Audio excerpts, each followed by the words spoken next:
Hello and welcome to The Point. I'm Marcel Wieder, coming to you from our new studio in downtown Toronto. It's been 4 months since the municipal election that featured transit and gridlock as the main issues. We'll talk with TTC Chair and City Councillor Josh Colle and infrastructure and transit expert Ian Connerty on what Toronto is doing to improve transit. And in a few weeks, Finance Minister Charles Sousa is set to unveil his provincial budget. We're joined by Allison Smith from Queen's Park today. All that and more on this edition of The Point.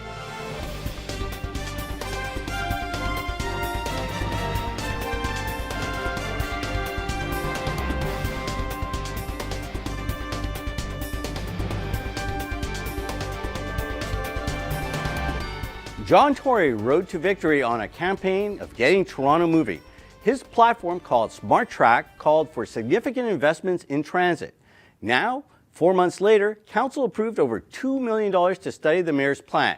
To delve into the issue, we are joined by TTC Chair and Eglinton Lawrence Councillor Josh Colle and by Aurora Strategy Group's Ian Connerty, who has advised international engineering firms on transit and infrastructure investments.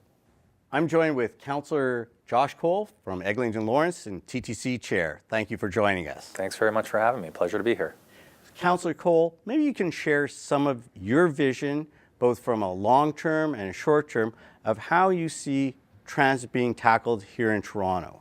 Happy to. I think what I've discovered in the short time in this role and watching as a councillor before that is that we've really shirked our responsibility in kind of what I think is the bread and butter of transit and moving people in the city. And it's much on the operations and service side.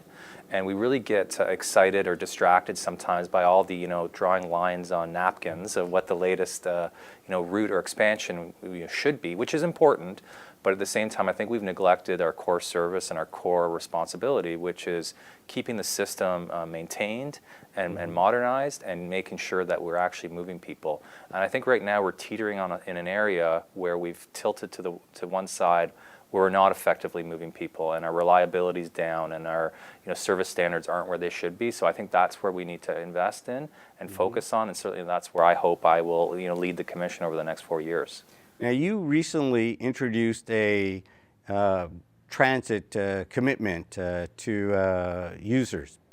Can you discuss a little bit about that? Yeah, sure. We with this coming budget, city budget, we felt there was an opportunity to, with Mayor Tory and myself, to recognize and invest in some of the areas where people have been calling for improvements. And so that will see really a historic investment in the TTC and transit of almost $100 million. Much of that goes to, sometimes not seen as sexy projects, but, adding more frequent bus service and streetcar service on our routes. Getting a few more subway cars on the Yonge line during rush hour so you can deal with some of that, that sardine cramming that you see in our peaks, but also things like express routes. Which is, I think, a much cheaper and efficient way to move a large number of people, and introducing express routes, more night service, off-peak service. We recognize in a city like Toronto, not everyone just travels in the traditional rush hours, and our buses and streetcars in those other times are becoming quite full. And so adding service there too.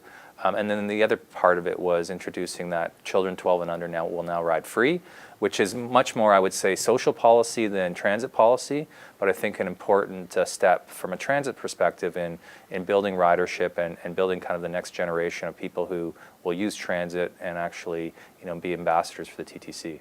Now, you talked about investing in the routes and things like that, and one of the mentions is streetcars. And I note that the new flat level modern streetcars that the TTC ordered, there's just, I think, 3 of them on the Spadina line, and we haven't seen very many rolled out anywhere else in the city. Yeah, it's been incredibly frustrating. That was one of the first things kind of I saw when I sat in the chair was, we've ordered 200 of these streetcars at the cost of almost $1 billion, which was a decision made by a previous council. But, now that we have made that investment and commitment, we need to see these on the road. And I think that while initially we received some assurances from Bombardier that things were happening, that wasn't good enough. And so we've pressed them. They've given us a new schedule, a new delivery schedule. So we should see the 4th is here. We should see 30 by year end. But in my mind, that's still probably too little. Now it begs the question of who's able to pay for all this. We saw that the province committed $15 billion to the Greater Toronto Hamilton area for transit. We've seen that the feds have only given some money for the Scarborough extension and legacy from the gas tax. So where are we going to get the money to finance this? Yeah. At a certain point, I think there's obviously the foundation pieces you have to do. We have to replace our track. We have to improve our signaling system. But if there's any real conversation that anyone wants to have about expansion and really taking our service to the next level like we see in other cities, it has to be 3 levels of government. There is no, and I'm going to sound like a broken record for previous people in this position, there is no system in the Western world that relies so much on the fare box like we do and on the city level of government. It's just not sustainable. And if you want proof that it's not sustainable, look at all our delays now in the morning rush. And that's because of a track system and a signaling system that's 60 years old and hasn't had that investment. So we all need all 3 levels of government. I'm open to being creative. I'm open to different financing models. Maybe we can deliver projects differently on the capital side by looking at private partners to do that with us. So I think that's something we have to look at. We have to leave no stone unturned. But I think we're kidding people if we think that the city can do it alone. After the break, Ian Connerty joins Josh Colle as we continue our discussion on transit in Toronto.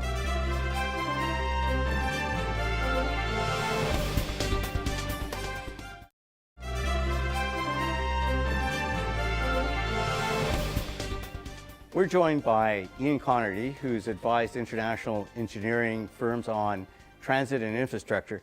Ian, from your experience, what other opportunities or models are there for transit systems to bring in new revenues? As the councillor was saying, he's open to new ideas. What have you seen? Well, the best examples are, one of them is actually very nearby, New York City, where the recent expansion of the subway, Line 7, is almost entirely funded by the private sector in the form of, let's make it simple, a payback after the buildings are built. In other words, they call it value capture, but what that means is that they're given air rights over, in this case, a rail yard, and after they build the buildings, the anticipation is that, of course, there's tax revenue, and that will more than pay for the cost of the other infrastructure that's needed to move around the rail lines, et cetera. And it's working. Another example is in London, England, where they're doing the same thing, again, building over an old rail yard using the air rights above. And Chicago has a couple of small examples like that, Hong Kong. So these models are around the world, and they are working. And it allows, what you need to do is you have to have a partnership between the private sector and governments of all levels. And I look at Toronto, and I know that there's a plan to do some of that along the Eglinton corridor that's being built. But I say, why not do it everywhere?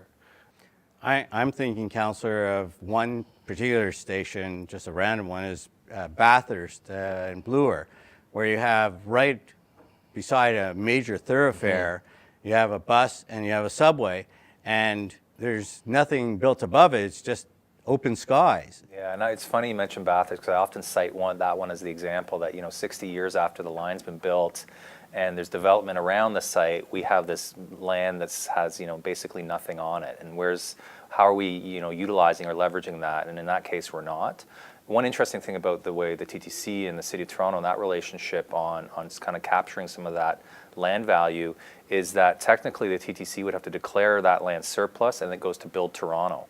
There are many other systems around the world where if you look at their kind of non-fare revenue, their biggest source of non-fare revenue is real estate. Where we've kind of been handcuffed from that, and I get why we're all one city and these are sister agencies, why they might want to do it, but I think it's something we have to look at carefully and have that money, if not kept by the TTC, at least earmarked back for transit. So as a site at Bathurst and Bloor or at Yonge and Eglinton or Eglinton West Station gets developed, the thought of all that just going into general revenues I think is a bit off. I think you have to ensure that some of those transit lands or that transit infrastructure, if you're going to leverage it, that those funds go back into enhancing transit service. And one thing, Ian, internationally, and you cited London, New York, and Chicago, is that they seem to approach it on a regional basis. In Toronto, we have a hodgepodge of different transit systems. So we have the TTC, and then we have Mississauga and Brampton and Vaughan and a whole slew of different regional entities. How is that going to work? Is it around the world where it works best is where transportation and transit is seen as a regional issue. London, New York are good examples. Three of the worst examples in the world are Montreal, Toronto, and Chicago. You need to take a regional approach. There was legislation introduced in Quebec a couple of years ago, but there was a government change. They were going to amalgamate all of the, I think it's 35 agencies that are responsible for moving people around the island of Montreal. It's got to be done, and it should be done here in Toronto. It's got to be done on a regional basis. Metrolinx is a good start, but in a way it's a toothless tiger. I think that we need to get a buy-in, of course, from all the municipalities, because you can't just impose something unless Vancouver is a good model where they did meet and work out a system that everybody was somewhat happy with. There are a few people still not happy about it, but on the whole, the Vancouver model, I think, is a good one. And how would you react if Metrolinx were to take over the TTC and the GTHA transit system? Well, I think there's no doubt that we have to have the regional focus, and I mean that's what Metrolinx was invented for. I don't think they've quite delivered on that yet. At the same time, they're not operators, and I think what we have to start having a discussion around is who does what best. And I'm quite comfortable with expansion and big capital projects being done that way. But maybe the TTC, we have the operating experience. Maybe we should be looking at being the umbrella agency to take on that Brampton or Mississauga transit. I'm sure the local politicians would hate to hear that, but I think we have to have a clearer sense of who does what in the region and where the expertise lies. And so Metrolinx has never delivered a project. We'll see how Eglinton works, and I'm very enthusiastic, especially because it goes through my ward. But at the same time, we have to look at who's best to do each of these tasks, and I think you can still divide it up that way, but still have that regional focus, but some clarity. I think the clarity is not there right now. Who plans transit in this city? Is it Metrolinx? Is it the province? Is it a minister's decree? Is it our planning department? Is it the TTC? And so while we have, I think, a lot of the tools and organizations in place, there has to be kind of a grown-up conversation about who does what, and that will help us move forward, I think. Now, we haven't had really much of a conversation on Mayor Tory's Smart Track proposal. And I understand Council has approved funds to start studying it. How long is it going to take from the study to actual implementation? Well, I think the one of the benefits of this plan is it really is leveraging existing work that's being done by the province to better utilize infrastructure that's in place. It's a regional rail plan that looks at, hey, you've got tracks on the GO system. Can we not use that for more frequent commuter service? And so the province is already doing that, and Smart Track kind of adds that overlay. The piece that will take some more time and has decisions around it to be made is what happens on Eglinton. And whether you are to continue a Smart Track regional rail, heavy rail system out to Pearson Airport, or if you're to look at some of the existing plans that are in place that would see surface a lighter rail. And so the work that's being done on kind of that city piece is happening right now and will be done in the next year. All the work on the regional system continues with the province and the city, and the expectation is that will start delivering results in the coming years. I mean, the mayor's given a 7-year time frame, but I think the real piece where there's some uncertainty, and these reports will tell us, is what happens on Eglinton. How do other jurisdictions handle this? Well, the best example that I always like to cite is New York State, where a number of years ago the governor simply said let's get this out of the hands of the local politicians and the legislature. And he appointed an agency statewide with the ability to look at transit and transportation needs and go ahead and build. And they had the power to toll. And of course, anyone who's been to Manhattan lately, that toll you pay coming across from the airport has long since paid for that bridge. And that money goes to new works across the state. And we used to have tolls here, even in Toronto, when I like to cite that when Kingston Road was first built, it was a toll road. Mm-hmm. And in Montreal, roads and bridges were tolled until recently. And then an election comes up and somebody takes the tolls off because it's popular. You've got to pay for the new construction. And in other jurisdictions, it's pretty clear that people are ready for a central agency that will just have the expertise and the ability to go ahead and do it. Mm-hmm. So, Councillor Colle, I'll give you the last word. What's the price of inaction? I mean, that's what we're living with. I mean, and I'll tell you a local story that isn't well known. You know, the Eglinton subway that was being built, that was filled in the 90s, mm-hmm. we just reached the point now, basically 30 years later, where our tunnel boring machines met the concrete that was filled in back then. And so if you ever want to, see what the price of inaction is, look along Eglinton West and see what hasn't happened, how the area hasn't been developed, not to mention the cost of congestion and all the things that we know hurt our economy and our quality of life. So I think we have to start looking at that and factoring that in. It's harder to quantify that number, but what is that price of not doing something? And I think that should compel us to get over this, which project's better, this one, project A or project B. My opinion is do them both, mm-hmm. because the opportunity cost is so high that you're better off doing them both. Maybe they're delivered differently and financed differently, but I think we have to move forward and stop, dithering and bickering about which is the perfect project and move mm-hmm. forward. I'm joined by TTC Chair Josh Colle and Aurora Strategy Group's Ian Connerty. We'll be back in a moment.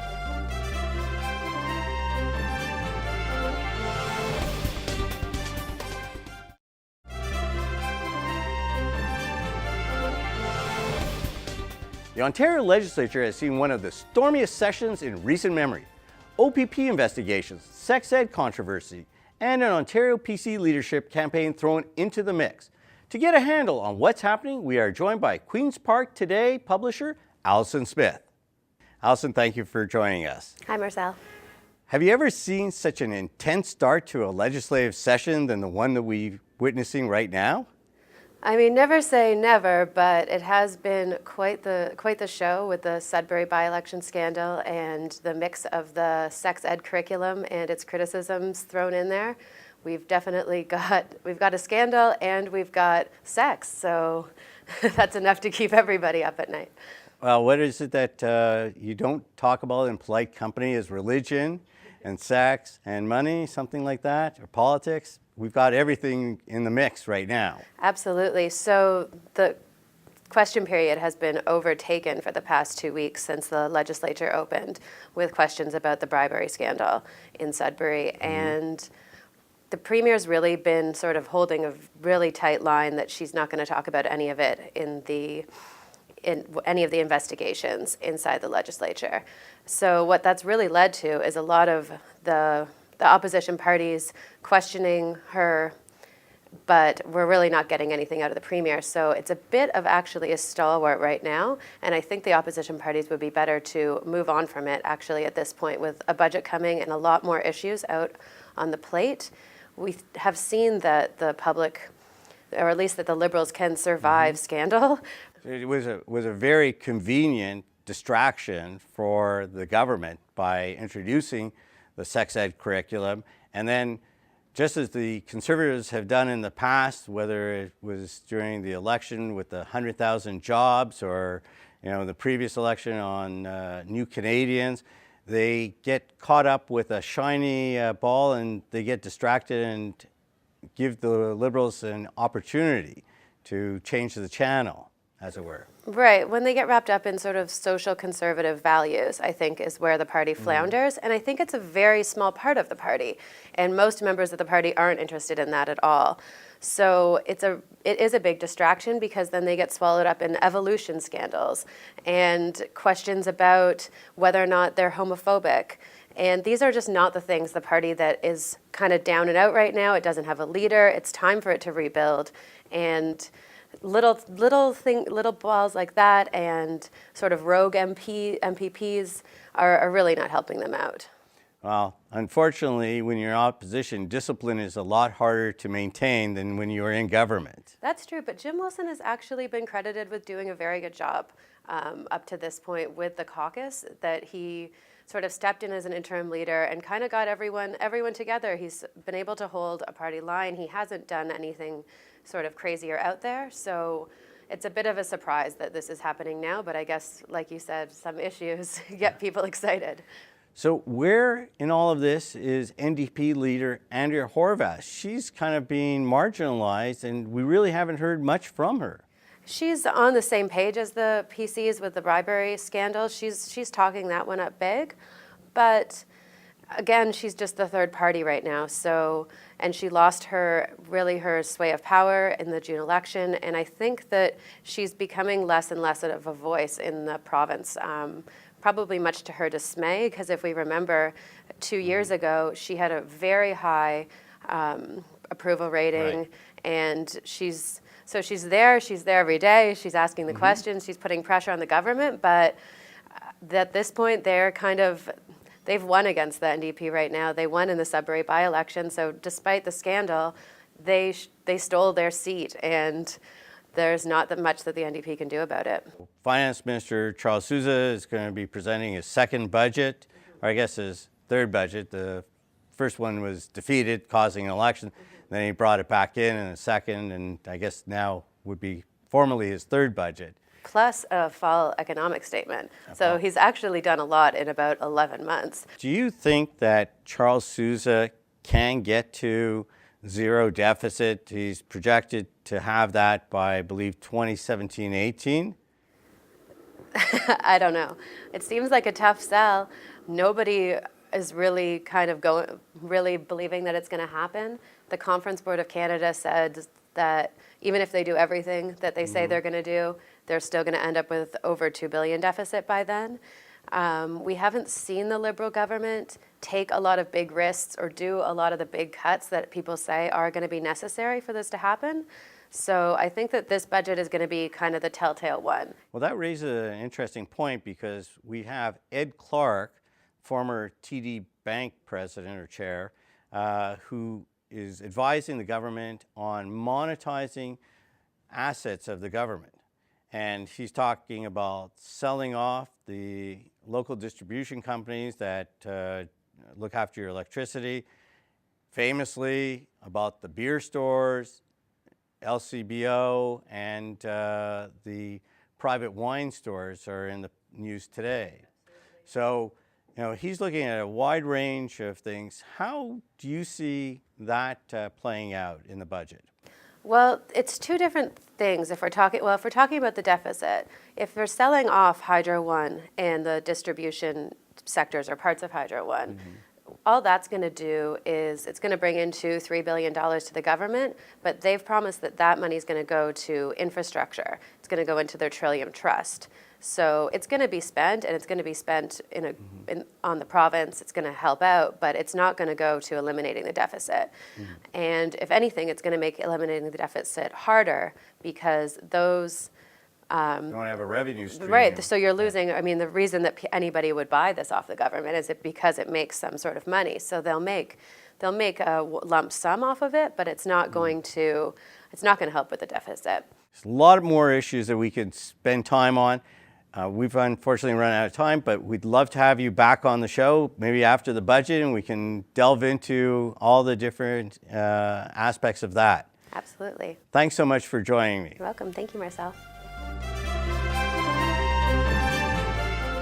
Smart track, right track, fast track. Whatever you call it, Toronto and most of Ontario has a transit problem. If you're a commuter in Toronto, you have the distinction of being in one of the most gridlocked cities in North America. Mayor Tory staked his campaign on solving this problem. Other mayors across the province also made it their priority during last fall's municipal elections. The province weighed in with a commitment of nearly $30 billion over 10 years, split between the Greater Toronto and Hamilton area and the rest of the province. The federal government, on the other hand, has been missing in action. Their only commitment has been keeping Paul Martin's gas tax program and supporting former Mayor Rob Ford's Scarborough subway. We've talked about transit for more than a decade with little to show for it. The experts have weighed in, we've discussed it at council and on the campaign trail. Now we need to get on with the job. And that's the point. That's all for this edition of The Point. Follow us on Twitter at Watch The Point, like us on Facebook, and download our episodes from watchthepoint.libsyn.com. Thank you for joining us today.